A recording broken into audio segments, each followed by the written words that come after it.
La corde de Melt est un dispositif permettant d'observer des ondes stationnaires le long d'une corde. On tend une corde horizontale d'environ 1 mètre de longueur entre la lame d'un vibreur et une poulie. La tension de la corde est déterminée par la masse M que l'on accroche à l'extrémité pendante. Si la poulie est sans frottement et que la masse est immobile, la tension est égale à M fois G. On peut déplacer le vibreur pour faire varier la longueur L utile de la corde.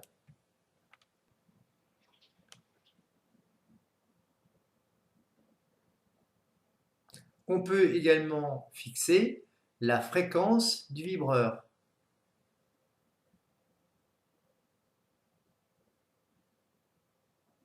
Ainsi que changer la masse petit m sur cette excellente animation de Geneviève Tullou.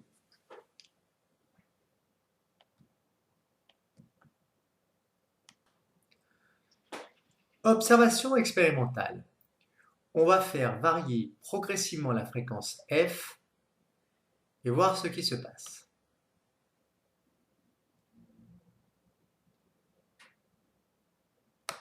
Eh bien, pour une fréquence particulière, dans ce cas où la masse vaut 99 grammes, donc pour cette fréquence de 8,8 Hz, on constate que la corde prend un mouvement d'amplitude très supérieur à l'amplitude du vibreur, qui est de l'ordre de quelques millimètres ici.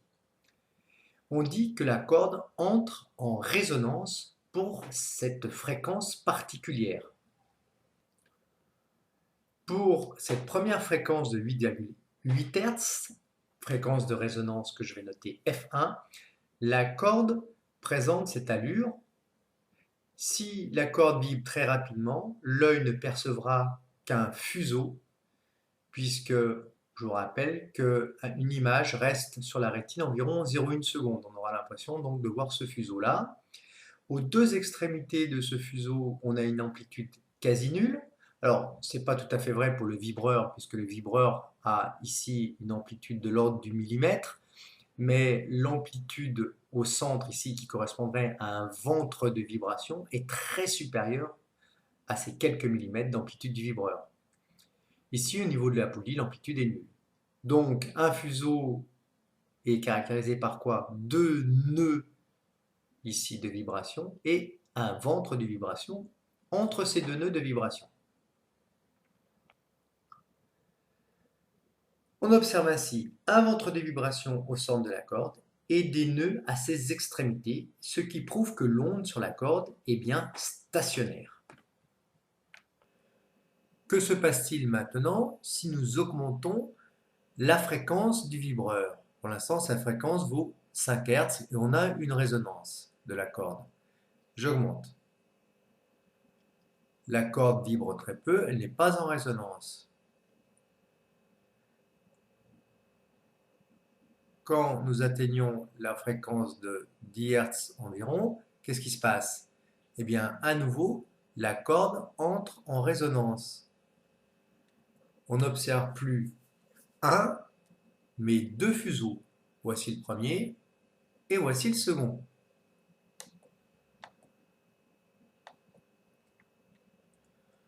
Passons maintenant la fréquence à 3 fois la fréquence F1, c'est-à-dire aux alentours de 15 Hz.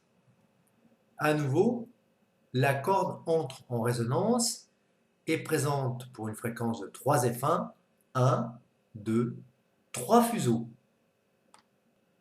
Conclusion, pour F1 égale ici 5 Hz, eh bien on a un fuseau. Pour une fréquence de 2 F1, eh bien on a à ce moment-là 2 fuseaux. 3 F1, on a 3 fuseaux. Puis 4 F1, on aura à ce moment-là 4 fuseaux. Pour la fréquence de résonance F1,N, on a N fuseaux de longueur grand L divisé par N. Regardez ce fuseau-là, par exemple, dans cet exemple.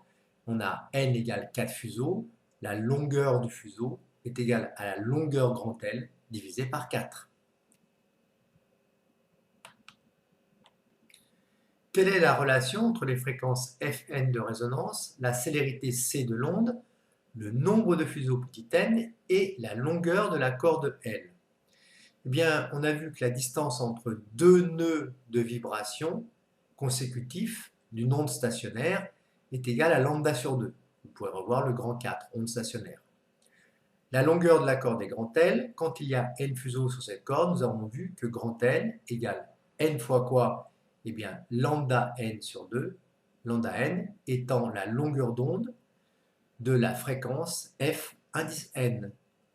La longueur d'onde est liée à la fréquence et à la période par la relation suivante, lambda n égale c fois tn, ou c sur fn.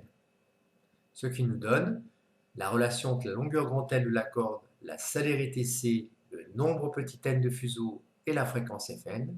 Eh bien, la relation est la suivante, grand L égale n fois c sur 2fn. J'ai pris l'exemple où n égale 4 fuseaux. La longueur grand L est égale à n fois lambda 4 sur 2, quatrième fréquence de résonance.